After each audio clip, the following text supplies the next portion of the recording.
Sumuko na ang suspect sa pagpatay sa isang Australiano kinakasamang Pinay at manugang ng Pinay sa isang hotel sa Tagaytay City.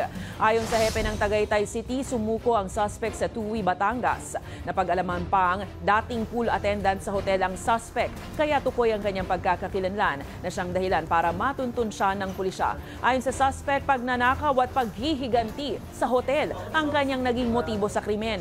Sinesante raw ng hotel ang suspect noong Marso matapos masangkot umano sa pagnanakaw sa isa sa mga kwarto ng pasilidad. Matatandaang July 10, nadiskubre na wala ng buhay ang mga biktima sa loob ng kanilang kwarto.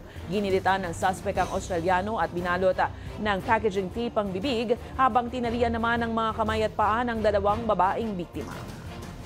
Yon ang isang nakita naming pinag-ugatan nung kanyang sinasabi nga na pagganti.